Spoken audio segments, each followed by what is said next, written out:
Good evening and welcome to the Nilvah Nexus. Let's get that over there. Hello, how you doing out there? Welcome, jamestheidolsmasher at gmail.com and Rosalie Jordan. We are co-hosts of the Nilvah Nexus, a weekly Torah chat, Judaism chat, biblical chat, study session where we welcome you to join us. Shalom. How you doing, Rosalie? I'm okay. I survived the day at work, made it home. It's all good. All right. Well, we're glad you're here. Certainly. Here. We've been taking the past few sessions to look a little deeper into, Jewish law, frankly. But, if you want to know what it means to really reject authority, why Judaism is so strict on idolatry and all things, why don't Jews believe this? Why do Jews not do this? That sort of thing. Let me get my mic levels down a little bit here. And this is why it really is a strict, cleansing, it just gets all the zhush out of religion and spirituality. I guess it's a word we use today, but there's certainly spirituality in biblical times. So what we're going to be reading, tuning in the first time, we don't know what we've been doing. This is of course obviously part 3. We're just going to read it and talk about it and kind of dive into it that way. If you would like to join us with a question or a comment, or you'd like to help us read, we're reading every tractate, so we're kind of trading off on that. If that's all right with you, Rosalie, that's what we've been doing. Oh yeah. So we should be good here. The screen should be bigger so I can read the thing. There's a link in the comments, but in the description down below, whether you're on the Facebook event in Orphans of Abraham or on one of the 2 YouTube pages, Torah and Friends podcast, or the Idol Smasher YouTube channels, there's a link to the text so you know where we're at. We're beginning today with 10b. In Avodah Zarah. In Avodah Zarah, yes. Avodah Zarah 10b. This is a tractate of the Talmud. This means what you're reading is a conversation, our legal argument, and a teaching from many different people, and there's commentary, and it's all explaining verses in Torah, in the law, and everything biblical. So we'll just get to it. I'll start us off. Once again, if you're following along at home, text link to the text is safaria.avodah-10b, and you can do !lang equals by. And that will give you both the Hebrew and the English.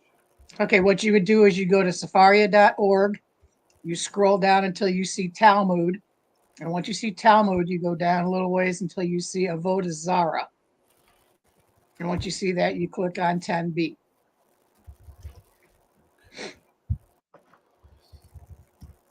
And it's a great resource. Chabad is another one. I don't know the link to the Chabad, or if this is even up at Chabad. I think it is, but I don't know either. So we'll start off. What you're going to hear, the Gemara asks. That is basically, what does the commentary say? And there are great thinkers throughout Jewish history who have sat and thought and poskin and really read up on this and explain language, and it affected Judaism so much they remembered the art. They remembered who these people are. Great thinkers. That's what you do. So you're going to be hearing commentary on certain things. Let's see. What were we discussing last week? See if I can get us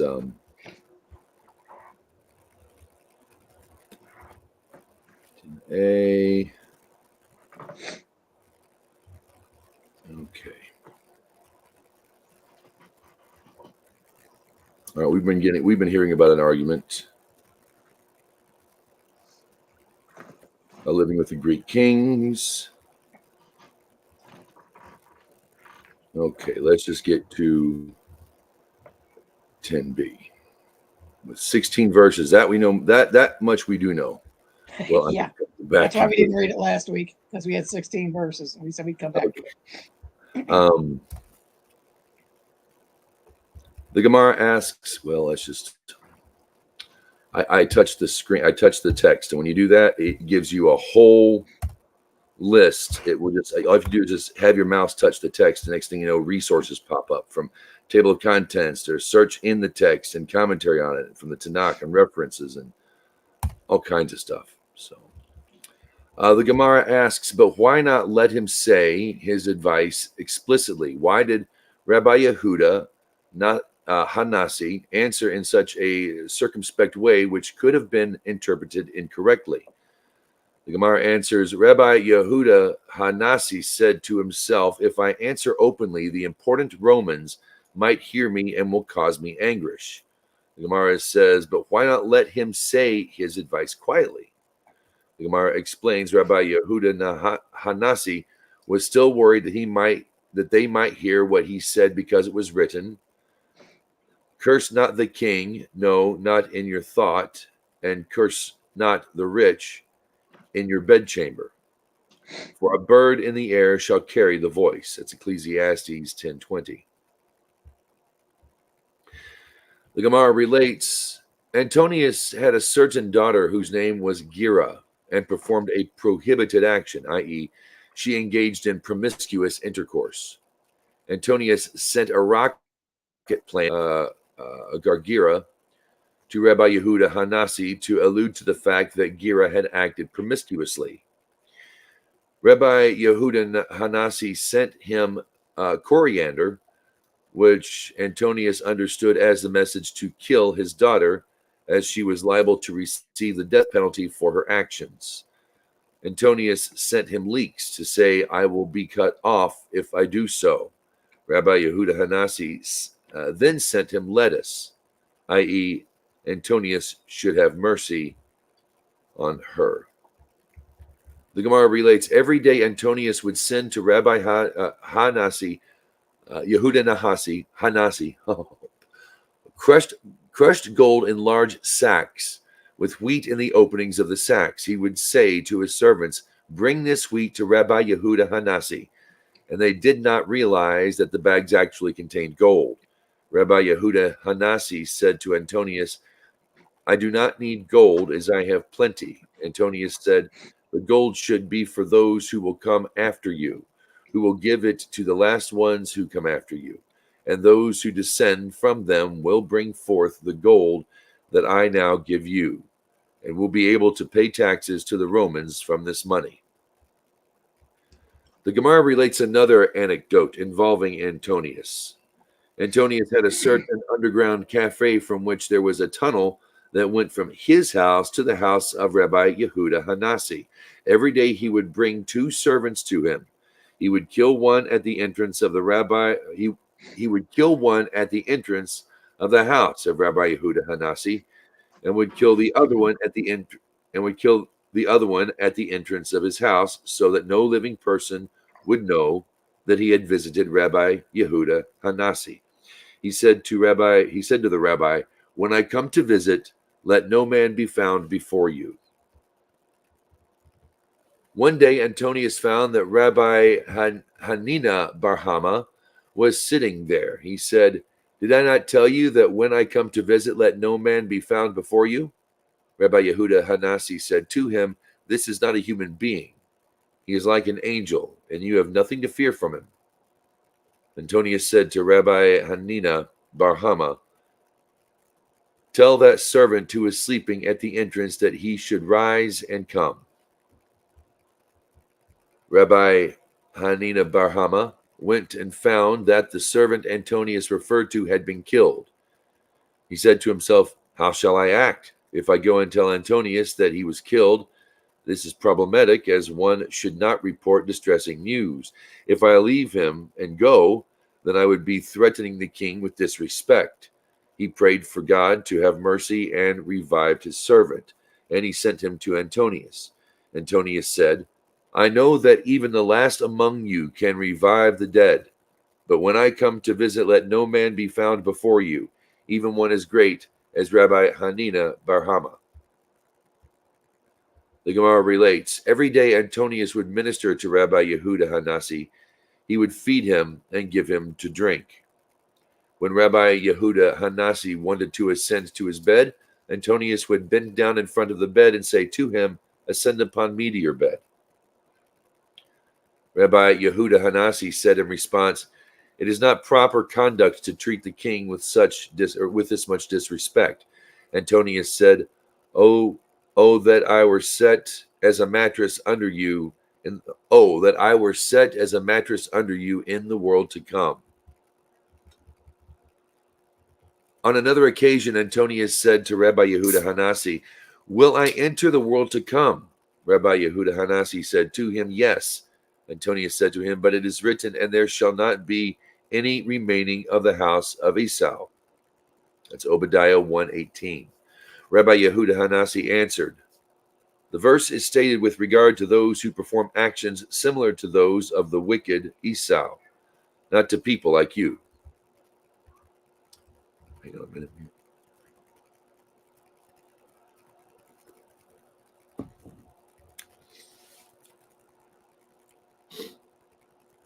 This is also taught in a Bereta from the verse, and there shall not be any remaining of the house of Esau. One might have thought that this applies to everyone descended from Esau, irrespective of an individual's actions. Therefore, the verse states "of the house of Esau" to indicate that the verse is stated only with regard to those who continue in the way of Esau and perform actions similar to those of Esau.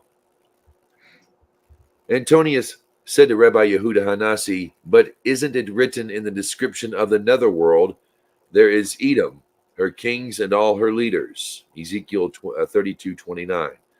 Rabbi Yehuda Hanasi said to him, "The verse states her kings, but not all of her kings. And likewise it states all her leaders, but not all of her officers. Some of them will merit the world to come." This is also taught in a Bereta. The verse states her kings, but not all of her kings, and all her leaders, but not all of her officers.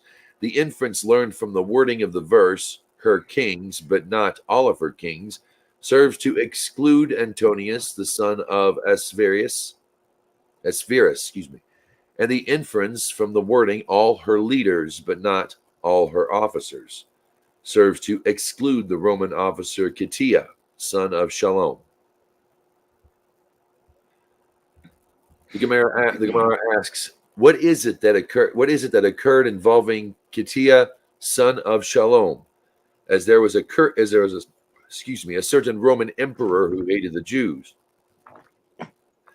He said to the important members of the kingdom, if one had an ulcerous sore rise on his foot, should he cut it off and live, or leave it and suffer? They said to him he should cut it off and live. The ulcerous sore was a metaphor for the Jewish people, whom the emperor sought to eliminate as the cause of harm for the Roman Empire. Kitia, son of Shalom, said to them, it is unwise to do so for two reasons. One is that you cannot destroy all of them, as it is written, for I have spared you abroad as the four winds of the heaven, says the Lord. Zechariah 2:10. He clarified, what is it saying? Shall we say that the verse means that God has scattered them to the four winds of the world?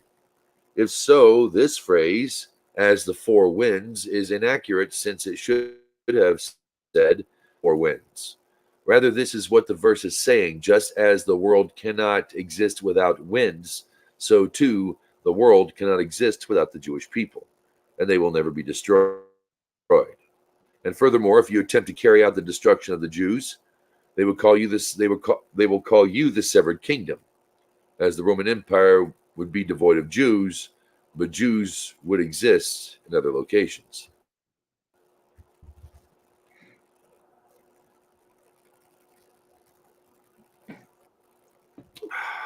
Sorry.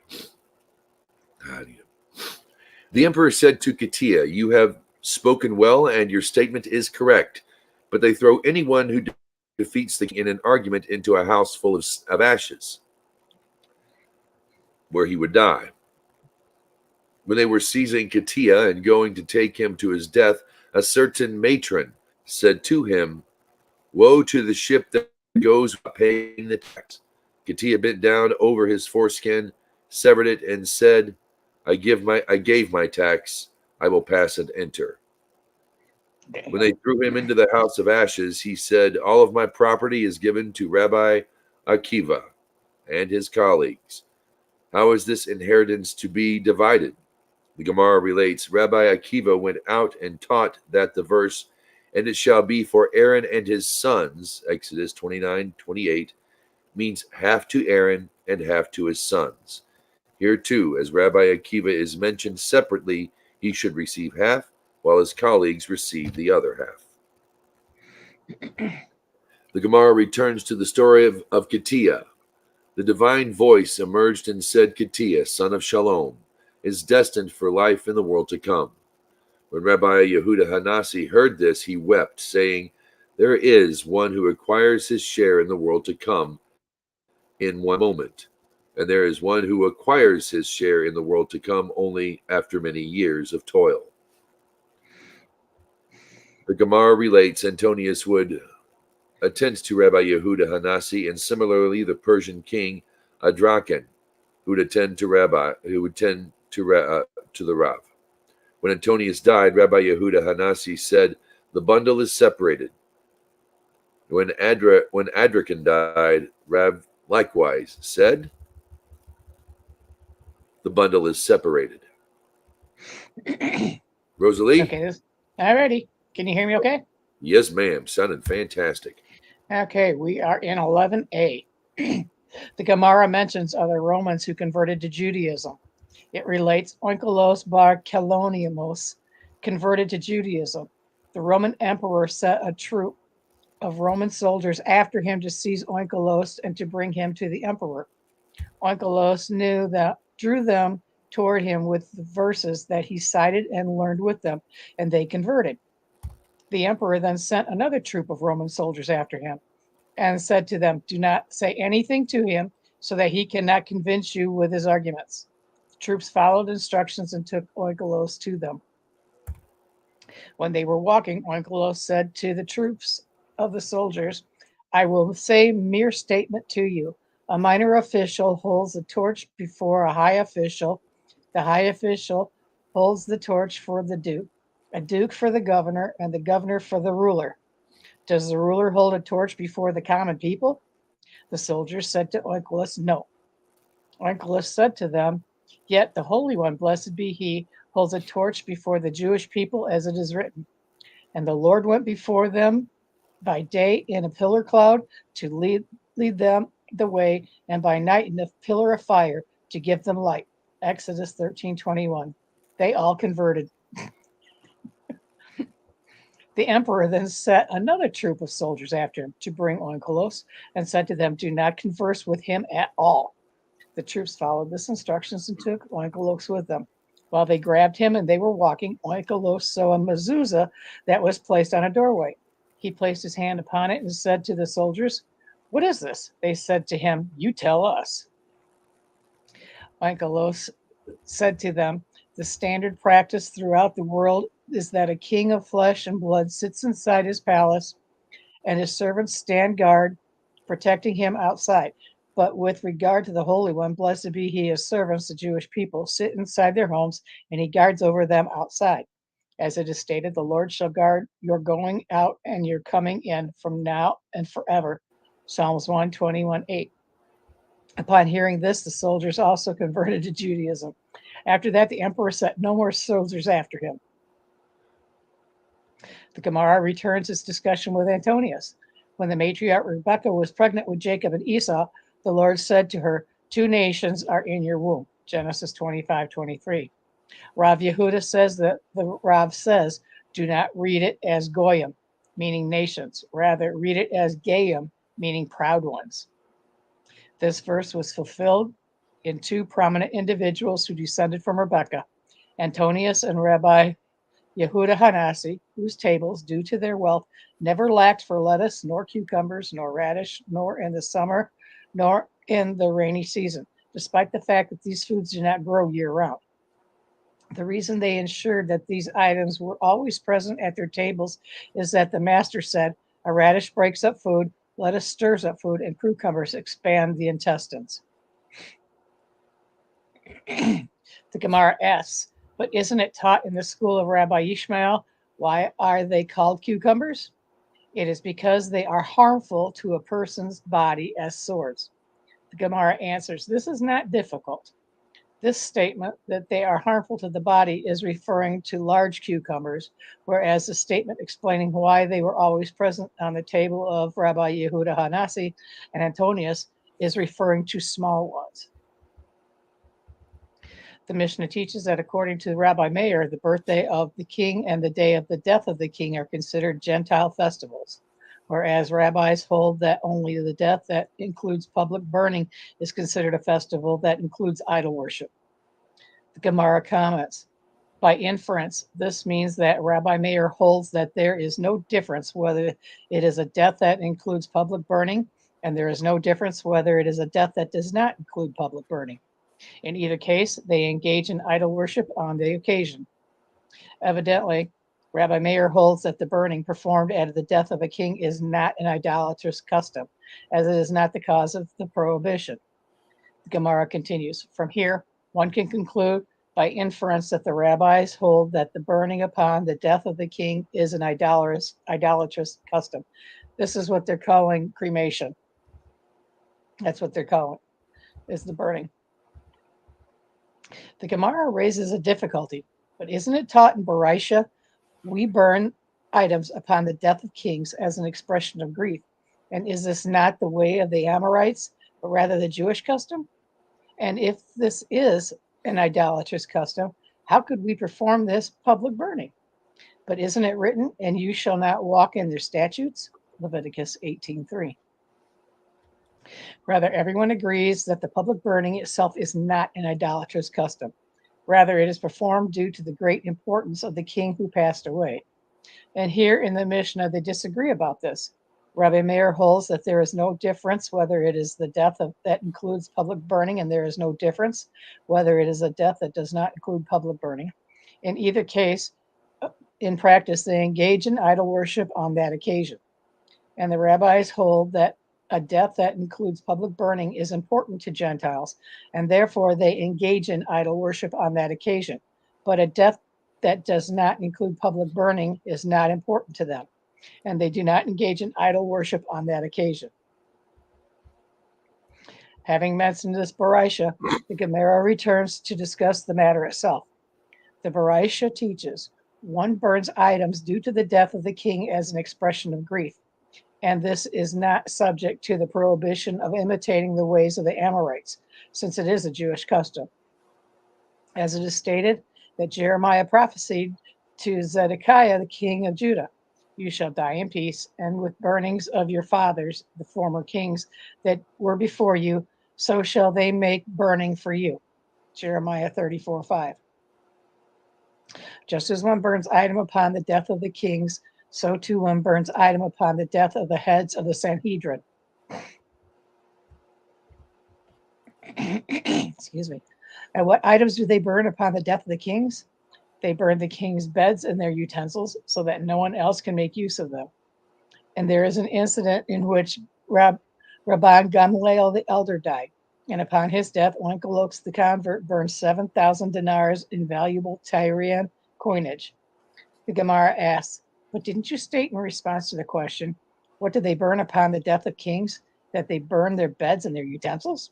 Why then did Onkelos burn money? The Gemara answers, say that Onkelos burned items that were valued at 7,000 dinars in Tyrian coinage.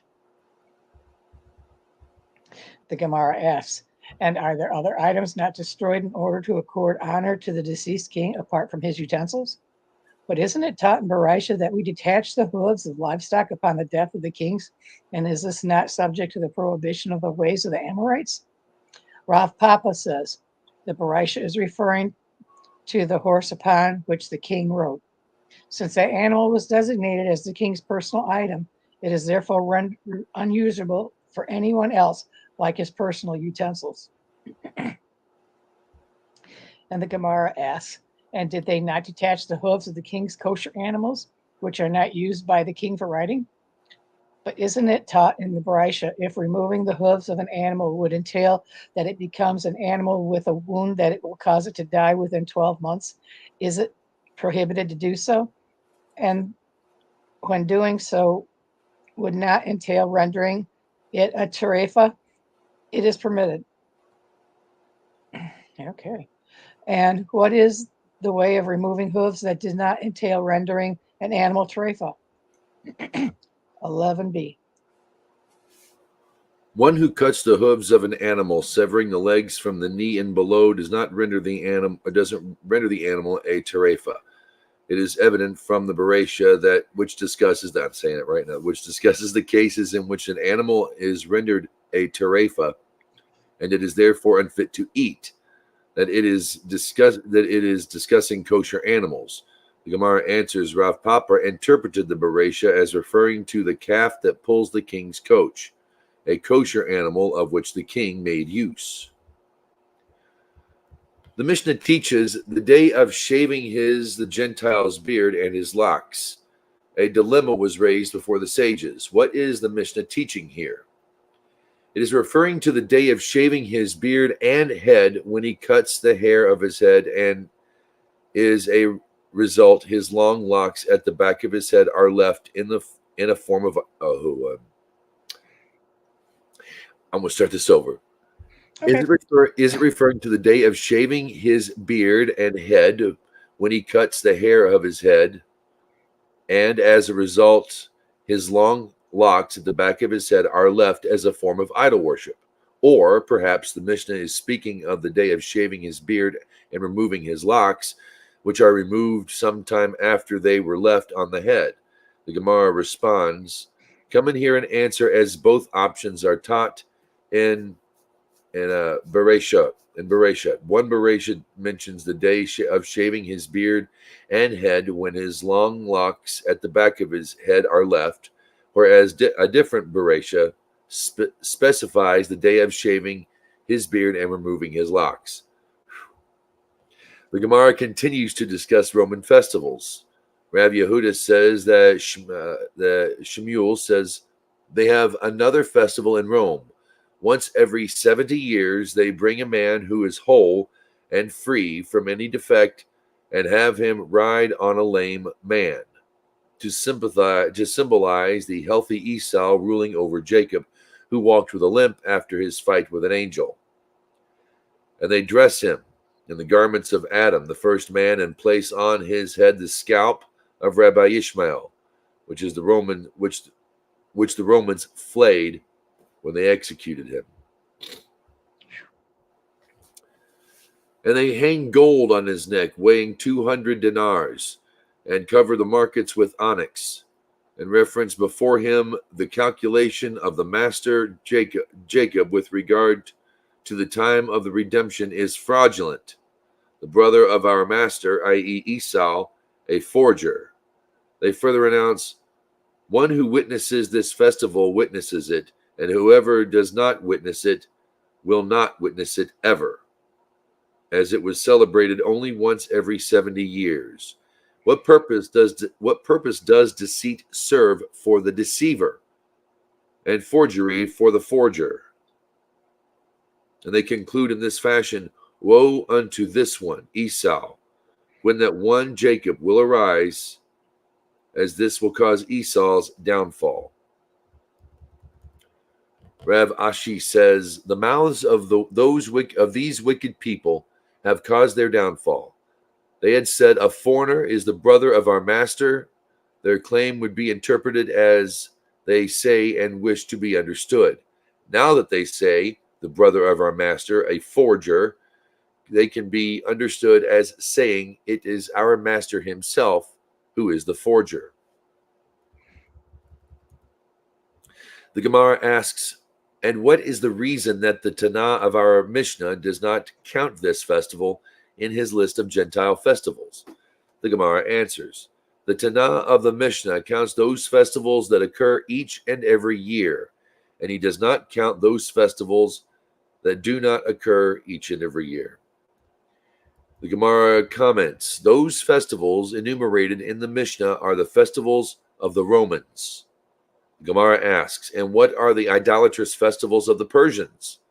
The Gemara answers, Mutredi, and Teryaski, Moharneki, or Neke, I guess, and Moharin. Yay. Yay. Good job. Thank you. The Gemara asks, those are the festivals of the Persians and the Romans. And what are the festivals of the Babylonians? The Gemara answers, here we go. Maharneki and Akeneti, Behanuni, or Bihanuni, and the 10th of Adar. Rav Hanan Bar Rav Hizda says that Rav says, and some say that it was Rav Hanan Bar Rava who says that Rav says. These are 5 established temples of idol worship, and they are the temple of Bel in Babylonia, the temple of Nebo in the city of Korsay, and the temple of Tirata, which is located in the city of Mapag. Tarifa, which is located in Ashkelon, and Nasra, which is located in Arabia. When Rav Dimi came from Eretz Yisrael to Babylonia, he said the sages added to these places the marketplace that is located in Ein Bekai, Becky, and Nabkeha, which is located in Akko.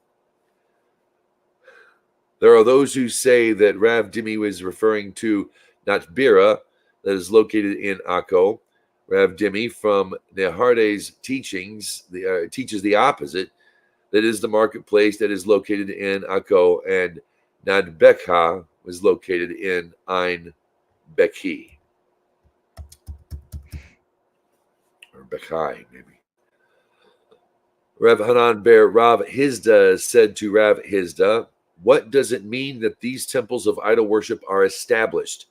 Rav Hizda said to him, this is what your mother's father, Rav Hanan Bar Rava, said. In contrast to the festivals which last for 1 or several days, they are always fixed as the site of idol worship, as constantly, all year round, worship takes place there. Shmuel says, the halakha is that in diaspora, engaging in business with Gentiles is prohibited only on the day of their festival itself, not during the days preceding and following the festival. Since Jews live among the Gentiles, they are unable to refrain from engaging in business with them for such an extended period. The Gemara asks, and is it prohibited even on their festival day itself? Now, didn't Rav Yehuda permit Rav Baruna to sell wine to Gentiles and permitted Rav Gedel to sell wheat on the festivals of the Arab merchants? The Gemara answers, the festival of the Arab merchants is different, as it does not have a fixed time. Therefore, the sages did not include it in the prohibition. Mishnah. In the case of a city in which there is active idol worship, it is permitted to engage in business transactions with Gentiles who live outside the city. If the idol worship is outside the city, it is permitted to engage in business within the city. What is the halacha with regard to traveling there, a place where a pagan festival is being celebrated?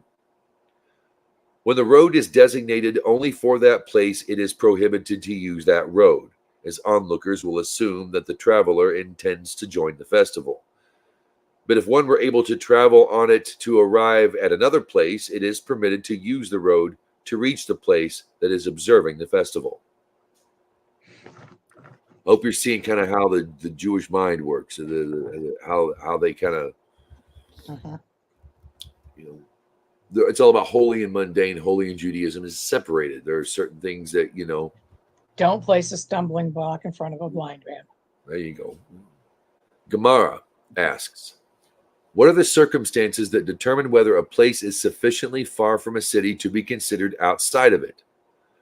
Rabbi Shimon ben Lachish says in the name of Rabbi Hanina, a place that is far enough away is, for example, the bazaar of Gaza, which is located outside the city walls.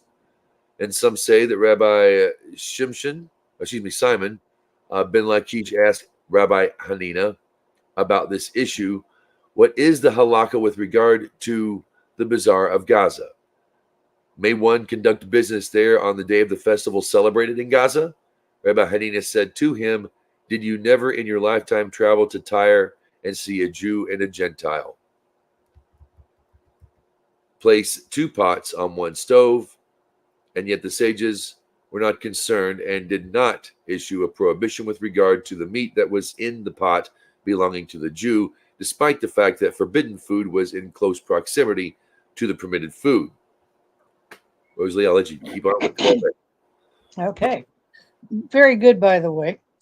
Oh, with what you're not used to reading. thank you. Similarly, in the case as well, the sages were not concerned about the bazaar's proximity to Gaza and did not prohibit engaging business there. The Gemara asks, what did he mean and by stating the sages were not concerned with regard to the meat, and how does that cause relate to the issue here? Abaye said the sages were not concerned with regard to the possibility of eating the meat of an unslaughtered animal carcass. We do not say cooking in this manner is prohibited, since perhaps the Jew will turn his face, and at the moment the Gentile will throw meat of an animal carcass into his pot. Here too, in the corresponding situation, although the permitted and prohibited places are in close proximity, the sages were not concerned about engaging in business transactions in the bazaar of Gaza, even due to the possibility that money associated with idol worship would end up in the hands of the Jews. If the money were for the purchase of an animal used as an offering for idolatry, those coins would be prohibited by Torah law. Nevertheless, the sages were not concerned about this possibility, just as they were not concerned that the Gentile might add his meat to the Jew's pot. Rava said that there is a different explanation. The sages were not lenient in the face of potential violation of Torah law, but were lenient in the case where it was rabbinic law that might be violated. As for Rabbi Hanina's comparison to the pots in Tyre, there is no concern that a Gentile might throw his meat into the pot of a Jew, as he would derive no benefit from doing so and would be afraid that the Jew might see him. By contrast, here the Gentile is engaged in business. Rather, what is it that the sages were not concerned about in the case of the pots? Although Gentile is cooking food next to the Jew, there is no concern with regard to the possibility that the Gentile might cook the Jew's food, causing the latter to violate the rabbinic prohibition against eating food cooked by Gentiles. Okay. Rava concludes, here too, in the corresponding situation, it is referring to a case where the coins were the Gentiles' own money. The sages were not concerned about engaging in business transaction in the bazaar of Gaza, even due to the possibility that the Jew might be engaging in business with residents of Gaza on their festival day, which would be a violation of rabbinic law. Rabbi Bar Ula says, even if the concern in the case of the pots applied only to the Gentile cooking Jews' food, not the consumption of non-kosher meat, with regard to the bazaar of the halakha, would not be comparable lenient. That just didn't sound right. Comparably lenient. Okay. The reason is the Jew need only to stir the coals once to ensure that the food in his pot is not considered cooked by a Gentile, in an option that does not apply here. Rather, in the case mentioned by Rabbi Hanina, the sages were not concerned with regard to the possibility that food might splatter from the Gentile's pot into the Jew's pot. This is an especially lenient case, both because this is an unlikely possibility and because the small amount of food would be nullified by the majority of the Jews' food. Rabbi Bar Ula concludes, Here, too, in the corresponding situation, the sages were not concerned about engaging in business transaction in the Bazaar of Gaza with regard to the days before the festival of Gaza. This is an analogous case to that of the splattered food, as it is outside the festival in both time and place. The Mishnah teaches, what is the halakha with regard to traveling there, a place that is celebrating a pagan festival? If the road leads only to that place, it is prohibited.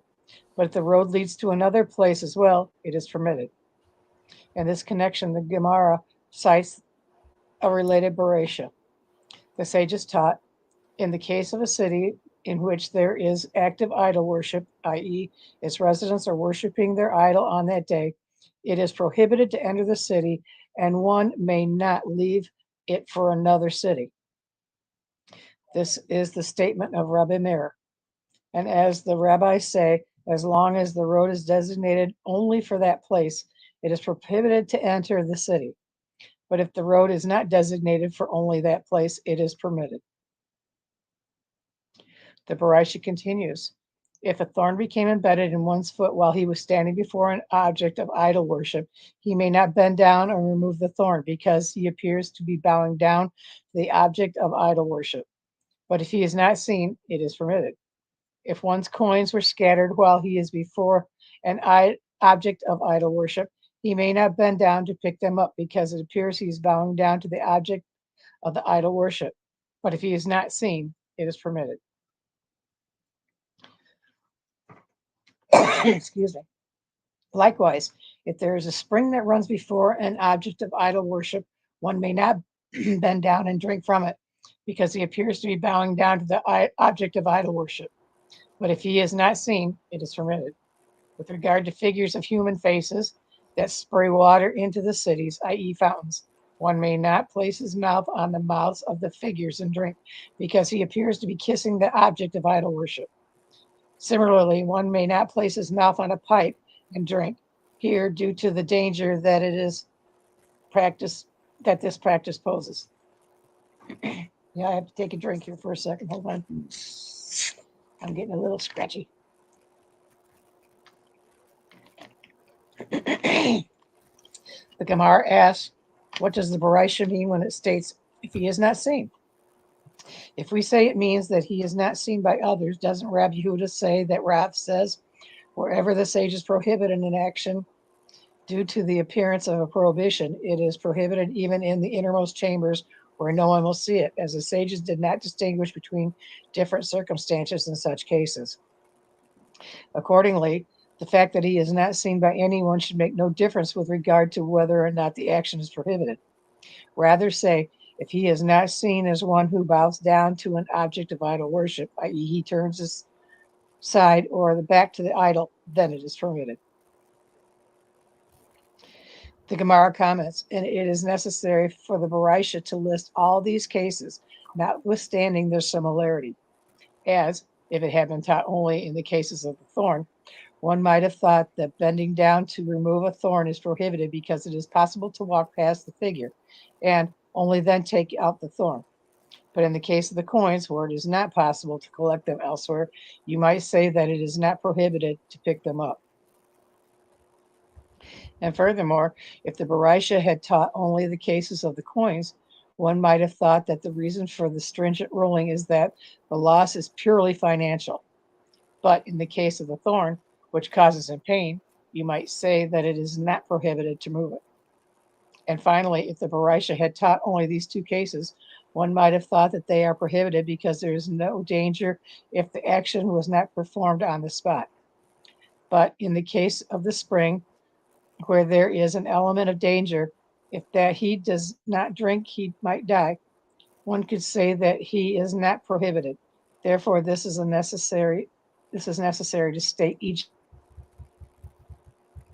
example. Alrighty.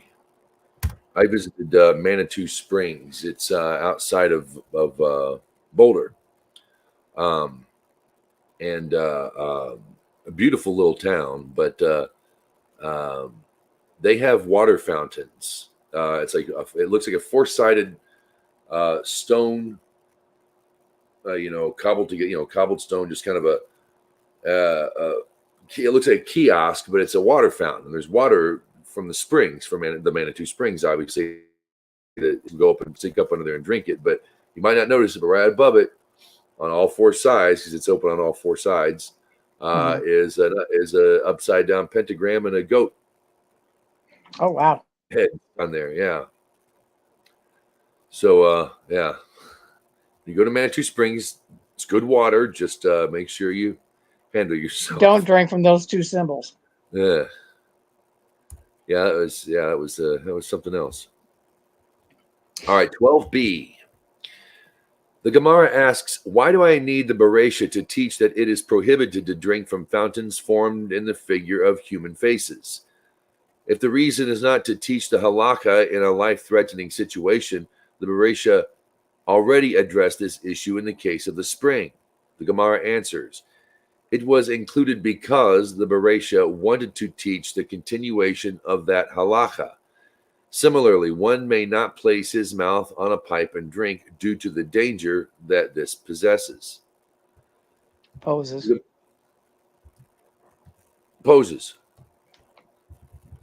The Gemara inquires, what danger is the Bereisha referring to here?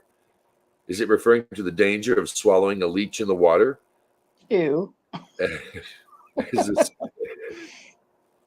As the sages taught, a person should not drink from water from rivers or from ponds, either by drinking from the water directly within his mouth or by collecting the water with one hand alone. And if he drank in this manner, his blood is upon his own head due to the danger. The Gemara explains, what is this danger? What is the danger of swallowing a leech? This supports the opinion of Rabbi Hanina, as Rabbi Hanina says, in the case of one who swallows a water leech, it is permitted to perform labor on Shabbat and heat water for him to drink on Shabbat, as his life is in danger. And in fact, there was an incident involving one who swallowed a water leech, and Rabbi Nehemiah permitted them to heat water for him on Shabbat. The Gemara asks, in the meantime, until the water is ready, what should he do? Rav Huna, son of Rav Yehoshua, said he should swallow vinegar. Delicious. Yummy. Rav Adi Bar Avin said, one who swallowed a hornet will not live, as the hornet will sting him to death. Nevertheless, they should give him a quarter log of sharp vinegar to drink. In this manner, it is possible that he will live for a bit longer until he can instruct his household with regard to his final wishes before dying. The sages taught, a person should not drink water at night, and if he drank, his blood is upon his own head due to the danger.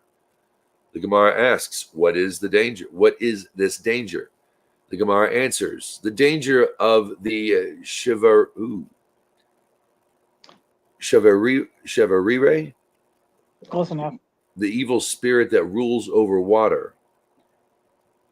And if he is thirsty, what is his remedy? If there is another person with him, he should wake him and say to him, I thirst for water, and then he may drink.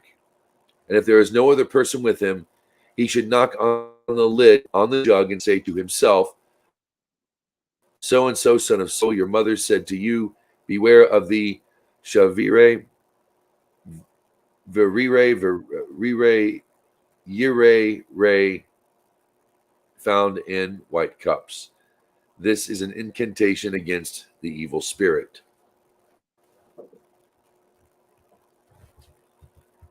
I'll have to look into this. That's kind of a new one. Yeah, it kind of got me too.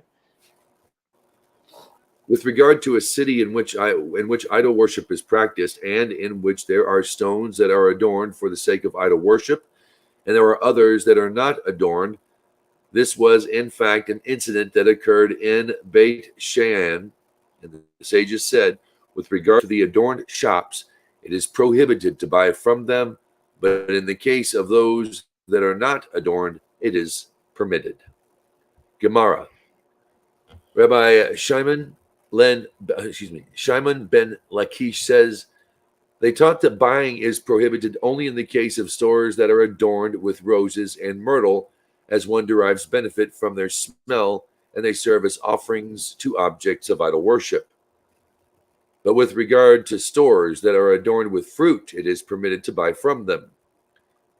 What is the reason that they are permitted?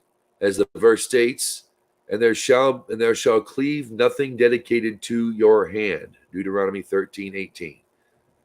i.e., the items dedicated to idol worship. From here it is derived that it is prohibited to derive benefit from idol worship.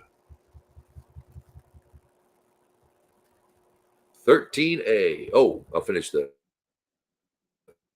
sentence again because I only read half of it. From here, it is derived that it is prohibited to derive benefit from idol worship, but it is permitted to cause benefit. Okay.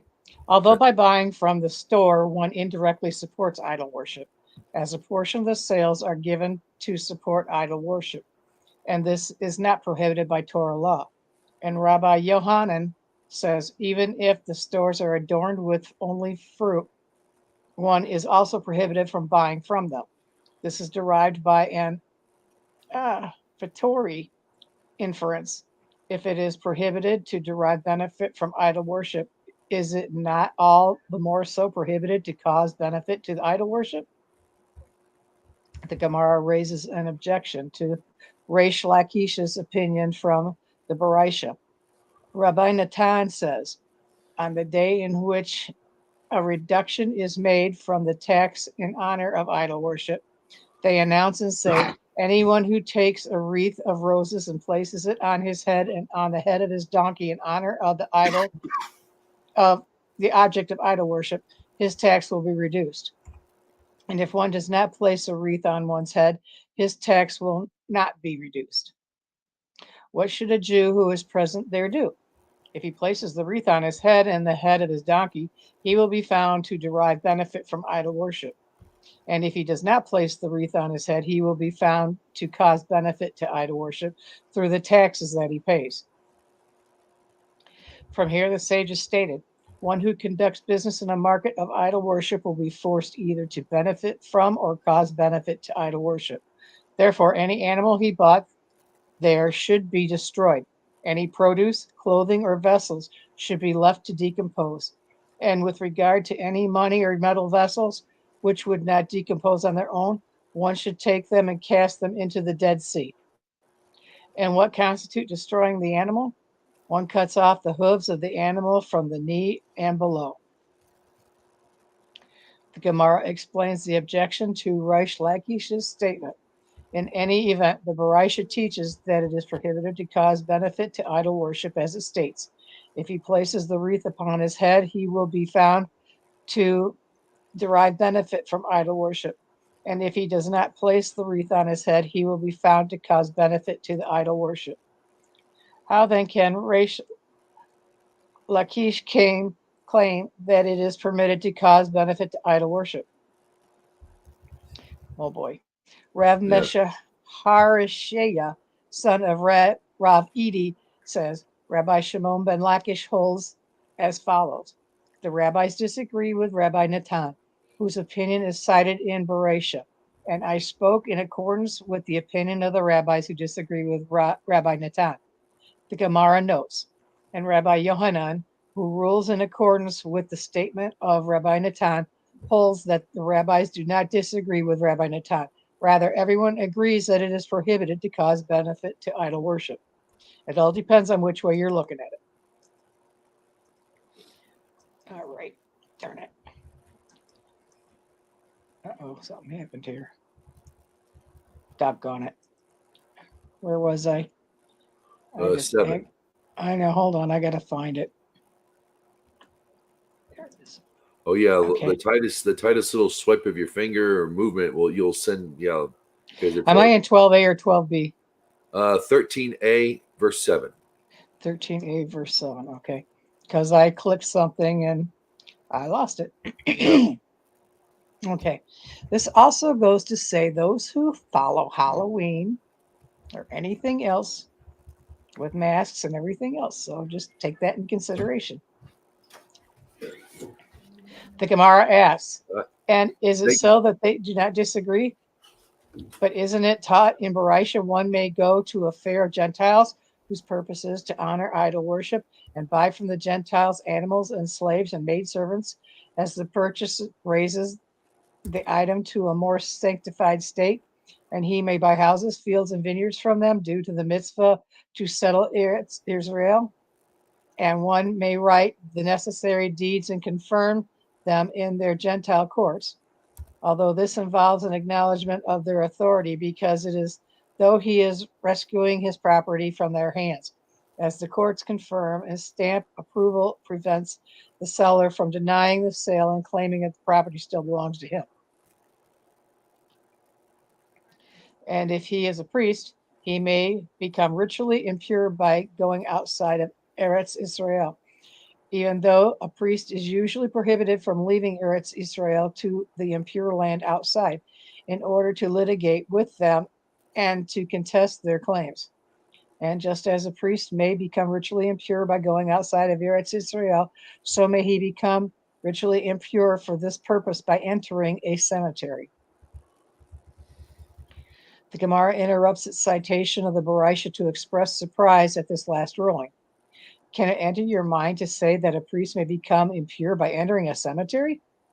The halakha that the cemetery imparts ritual impurity to a priest is by Torah law. How could the sages override this prohibition? Rather, the Barisha is referring to an area where there is uncertainty with regard to the location of a grave or a corpse, owing to the fact that the grave had been unwittingly plowed over and the bones may have become scattered throughout the field. Such a field imparts ritual impurity by rabbinic law. The Barisha continues, and the priest may likewise become ritually impure and leave Eretz Israel in order to study Torah or in order to marry a woman. Rabbi Yehuda says, when does this allowance apply? It applies when he cannot find a place to study in Eretz Israel. But when a priest can find a place to study in Eretz Israel, he may not become ritually impure by leaving the country. Rabbi Yosef says, even when he can find a place to study Torah in Eretz Israel, he may leave the country and become ritually impure because a person does not merit to learn from everyone. And it is possible that the more suitable teacher for him lives outside of Eretz Israel.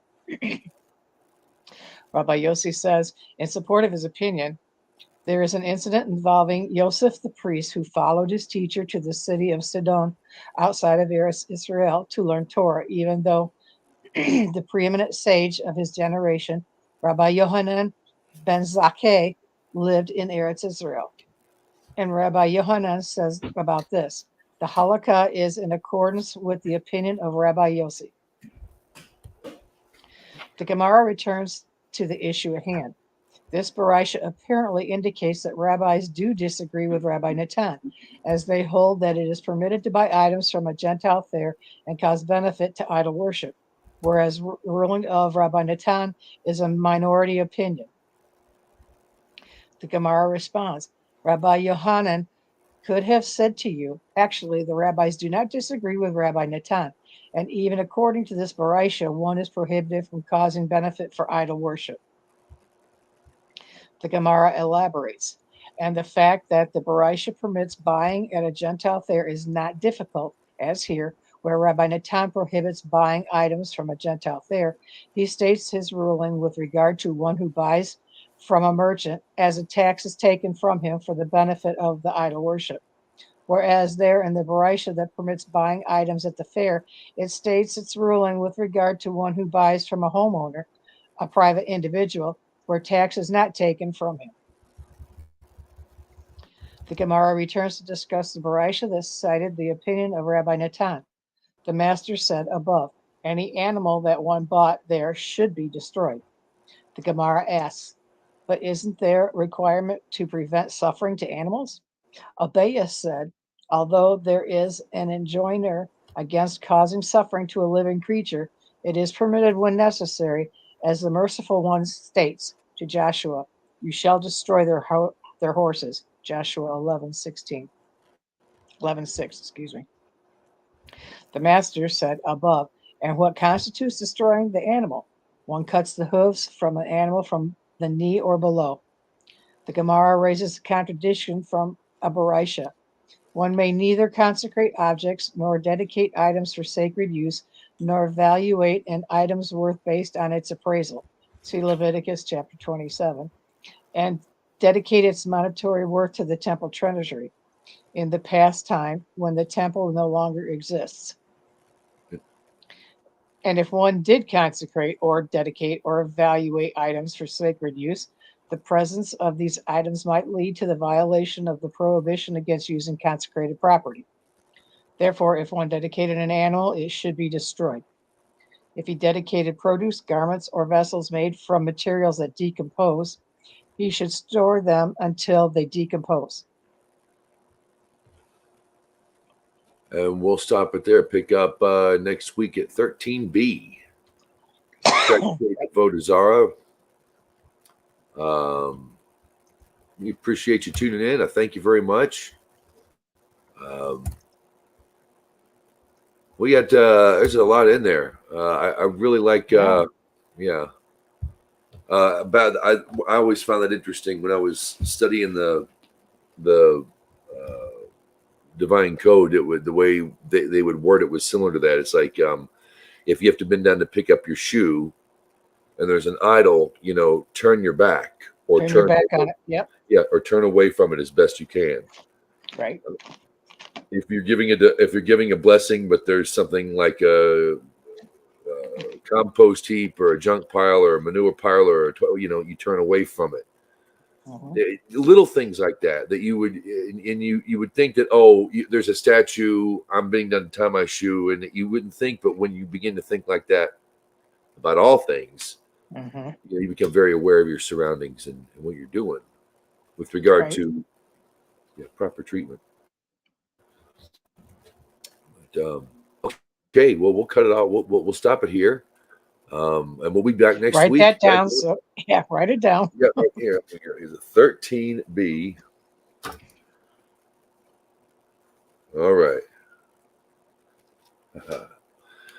Questions, comments, compliments, complaints. jamestheidolsmasher @gmail.com is my email address. Join the Orphans of Avraham group on Facebook. Get you invites to the event we have here every day. Of course, the Idol Smasher and Torah and Friends podcast YouTube pages. My co-host Rosalie, thank you so much. We appreciate you. Well, thank you. Appreciate you too. Anything you want to add before we take off? Just Shabbat Shalom to everybody. Hope you had a good holidays and hope you get back to normal. Amen. Amen. All right. Well, we'll end it here. Be well, everybody. We'll see you next week. Shalom. Shabbat Shalom. Shalom. Shabbat Shalom.